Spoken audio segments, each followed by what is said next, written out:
Uma nação com apenas 9 milhões de habitantes, cercada por 400 milhões de inimigos. Já foi destruída completamente 2 vezes. Ficou 2000 anos sem existir no mapa. Mas hoje está de volta, mais forte que nunca. Enquanto isso, onde estão os babilônios? E os assírios? O Império Romano que dominou o mundo por 1000 anos?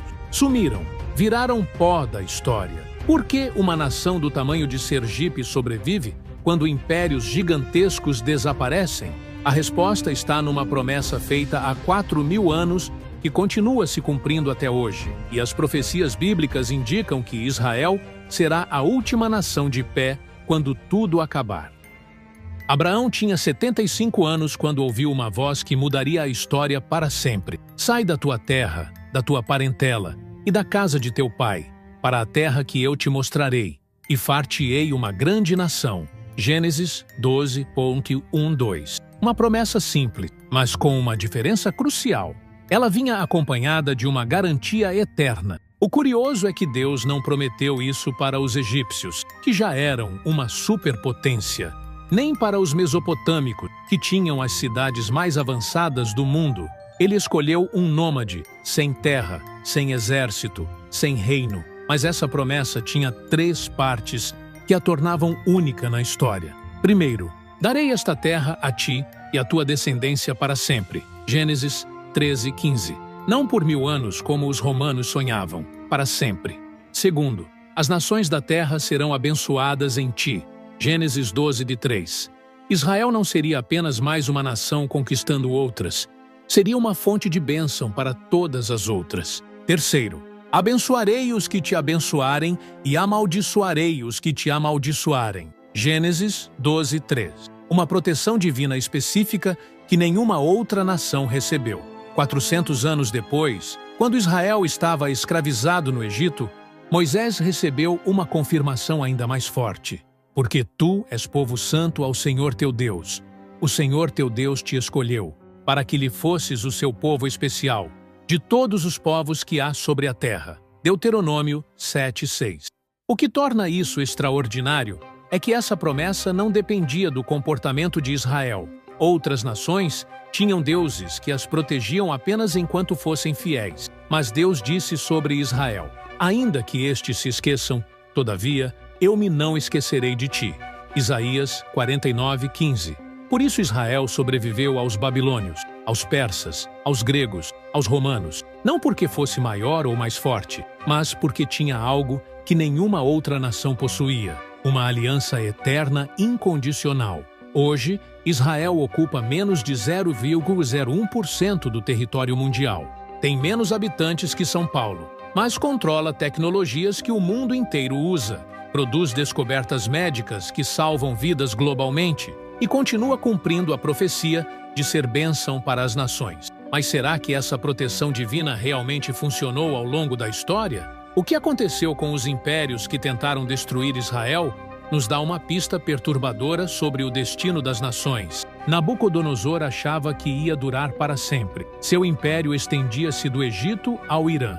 Possuía o exército mais poderoso da terra, com carros de guerra que aterrorizavam inimigos a quilômetros de distância. A capital, Babilônia, era considerada uma das maravilhas do mundo antigo, com muralhas tão largas que 6 carruagens passavam lado a lado no topo. Em 586 a.C., Nabucodonosor fez algo que parecia impossível. Destruiu completamente Jerusalém, queimou o templo de Salomão, deportou todo o povo de Israel e levou os tesouros sagrados para a Babilônia. Agora sim, deve ter pensado, acabei com essa nação de uma vez por todas. O livro de Dos Reis, 25:9, registra a destruição completa. E queimou a casa do Senhor e a casa do rei, como também todas as casas de Jerusalém, e todas as casas dos grandes queimou a fogo. Parecia o fim definitivo de Israel, mas 70 anos depois, algo extraordinário aconteceu.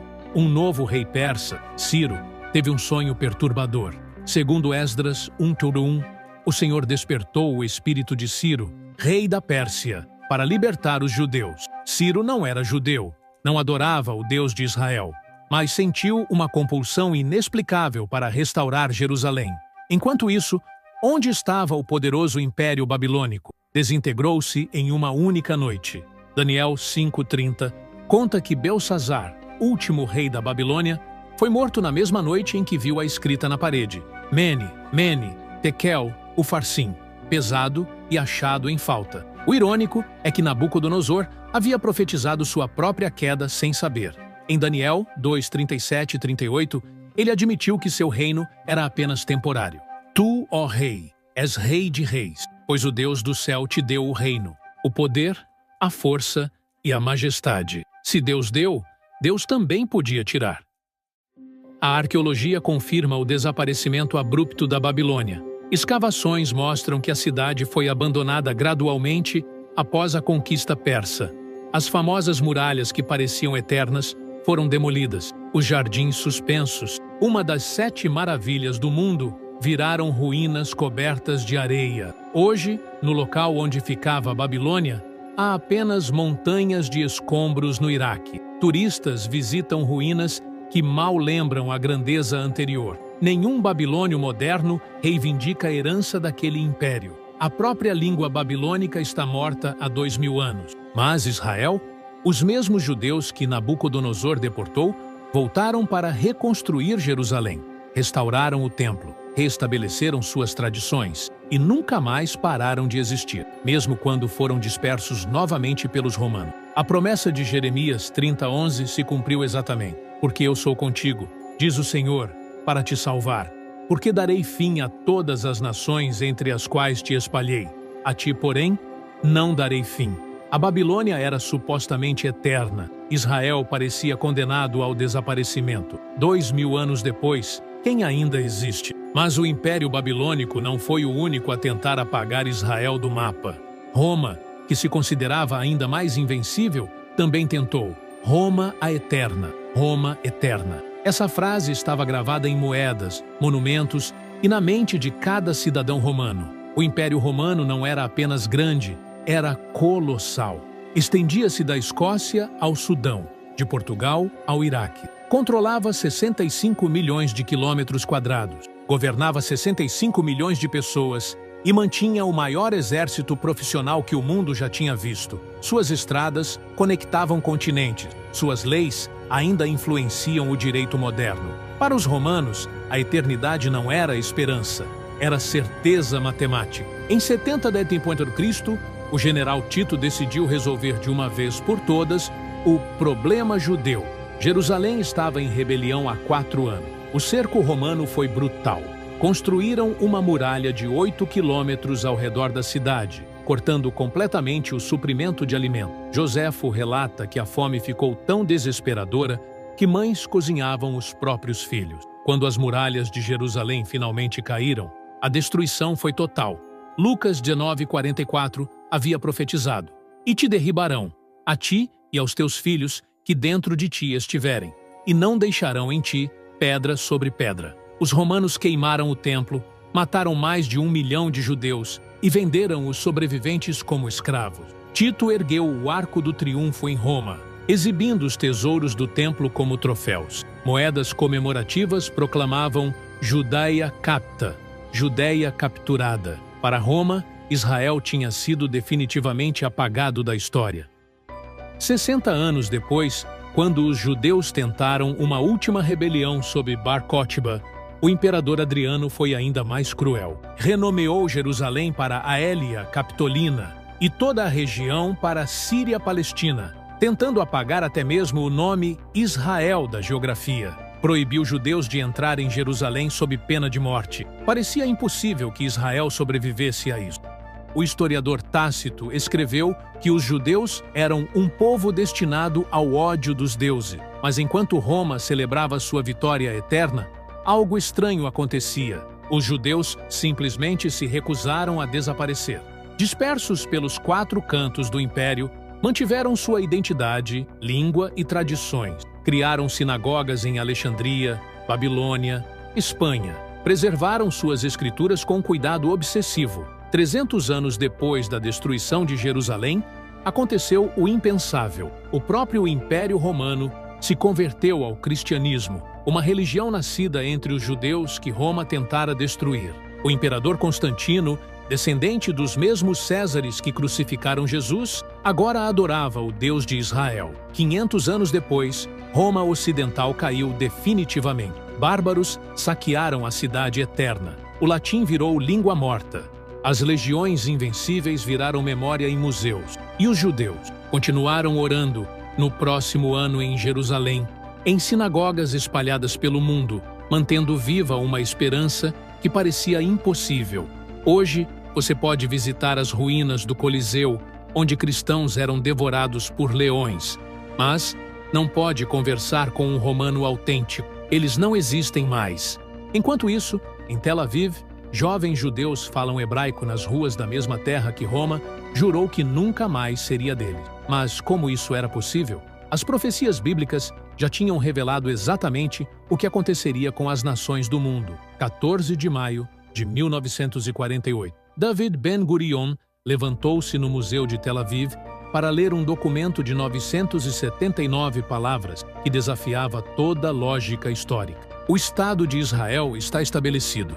Com essa frase simples, aconteceu algo que jamais tinha ocorrido na história da humanidade. Uma nação morta há 2 milênios voltou à vida. Pense bem, os hititas desapareceram há 3.200 anos. Onde estão os fenícios e os sumérios? Quando uma civilização antiga morre, ela fica morta. Línguas se perdem, culturas se dissolvem, povos se misturam até não restar traço da identidade original. Mas, com Israel foi diferente.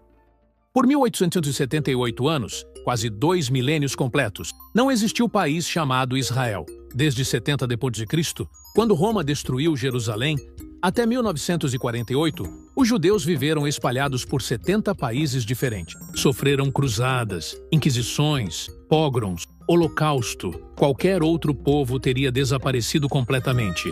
O profeta Ezequiel tinha visto exatamente isso acontecer numa visão perturbadora. Ezequiel 37:1-2 conta: A mão do Senhor veio sobre mim e me pôs no meio de um vale que estava cheio de ossos. E eis que eram muito secos, ossos secos. Era essa a condição de Israel após séculos de dispersão e perseguição. Ezequiel perguntou a Deus: poderão viver estes ossos? A resposta humana seria óbvia: impossível. Ossos secos não ressuscitam. Mas Deus mandou Ezequiel profetizar: ossos secos, ouvi a palavra do Senhor. E então, aconteceu algo cinematográfico. Houve um ruído, e eis que se fez um rebuliço, e os ossos se achegaram, osso ao seu osso. Ezequiel 37:7. Durante o século XIX, algo inexplicável começou a acontecer. Judeus de países completamente diferentes, Rússia, Marrocos, Iêmen, Polônia, começaram a sentir uma compulsão estranha para voltar à Terra Prometida. Não se conheciam, não tinham coordenação central, mas todos queriam a mesma coisa: retornar a Sião. Theodor Herzl, um jornalista austríaco, sonhou com um Estado judeu sem nem ser religioso. Se vocês quiserem, não será um sonho, disse ele. Mas estava literalmente cumprindo Ezequiel 37:8, e os ossos se achegaram. E cresceu a carne, e foram cobertos de pele. Em 1917, a Declaração Balfour reconheceu oficialmente o direito judeu à Palestina. Em 1947, a ONU aprovou a partilha. Em 1948, Israel declarou independência. Em 1967, reconquistou Jerusalém. Exatamente como Ezequiel tinha visto: ossos secos ganhando carne, músculos, pele. Mas faltava algo crucial. Ezequiel 37:8 termina com uma observação perturbadora: mas não havia neles espírito. O corpo estava formado, mas ainda não tinha vida completa. Aí vem a parte final da profecia. E me disse: profetiza ao Espírito. Vem dos 4 ventos, ó Espírito, e assopra sobre estes mortos, para que vivam. Ezequiel 37:9. Desde 1948, algo sobrenatural tem acontecido com Israel. Um país com 0,1% da população mundial produz 12% das patentes de tecnologia global. Tem mais empresas na Nasdaq que qualquer país exceto EUA. Transformou desertos em jardins, desenvolveu a dessalinização em massa, criou o sistema de irrigação por gotejamento. Israel hoje tem o exército mais eficiente per capita do mundo, a maior concentração de startups, a expectativa de vida mais alta do Oriente Médio. Uma nação que deveria ter desaparecido está na vanguarda da medicina, agricultura, tecnologia.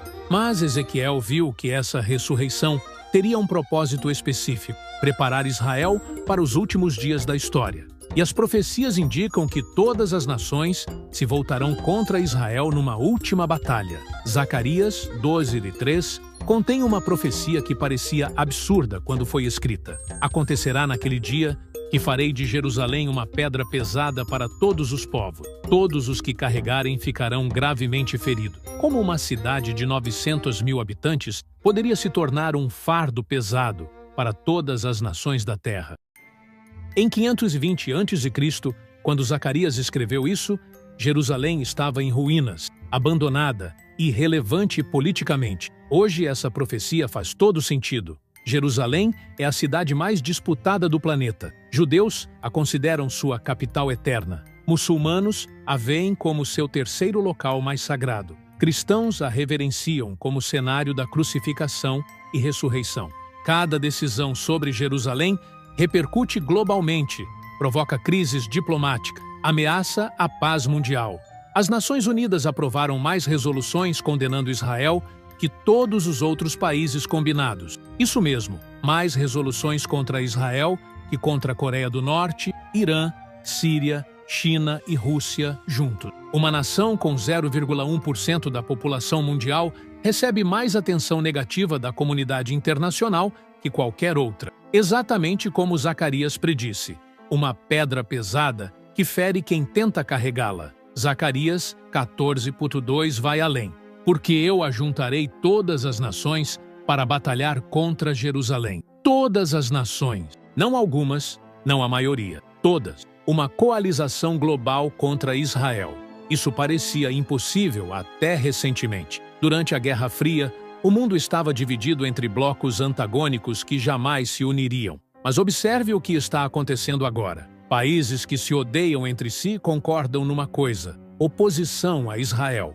Irã xiita e Turquia sunita são rivais históricos, mas se unem contra Israel. Rússia ortodoxa e países árabes muçulmanos cooperam em questões anti-israelenses. China comunista vota junto com ditaduras islâmicas nas resoluções da ONU contra Israel. Ezequiel 38:2-3 menciona especificamente uma invasão vinda da terra de Magog, príncipe de Ros, Meseque e Tubal. Estudiosos identificam Magog com a região entre Mar Negro e Mar Cáspio, exatamente onde fica a Rússia moderna. Ezequiel escreveu isso em 580 a.C., quando Rússia nem existia como nação. Ezequiel 38:5-6 lista os aliados dessa invasão: Pérsia, Etiópia e Líbia, Gomer e todas as suas tropas, a casa de Togarma. Pérsia é o Irã moderno. Etiópia e Líbia mantêm os mesmos nomes. Gomer e Togarma correspondem à Turquia atual. Coincidência?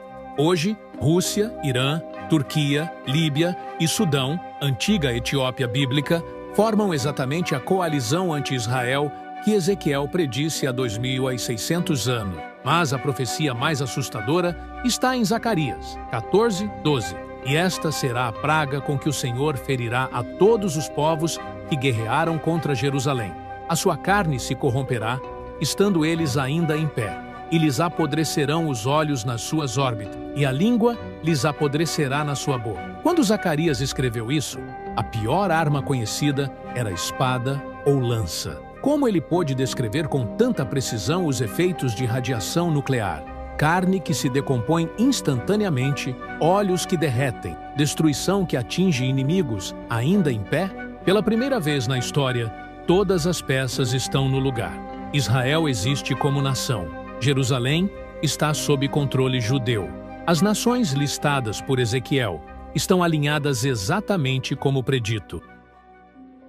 O destino final das nações será determinado por sua atitude em relação a Israel. Apocalipse 21:24 mostra o resultado. E as nações andarão à sua luz, e os reis da terra trarão para ela a sua glória e honra. No reino milenar, as nações sobreviventes servirão a Israel, cumprindo a promessa de Gênesis 12:3. Por isso Israel será a última nação de pé, não por mérito próprio, não por superioridade militar, mas porque Deus empenhou sua própria credibilidade na preservação de Israel. A pergunta não é se Israel sobreviverá, é se as outras nações escolherão abençoar ou amaldiçoar o povo da aliança eterna. Agora clique no vídeo da tela para aprender mais sobre Israel e toda sua história explicada, como era a vida em sua cidade há 2000 anos atrás.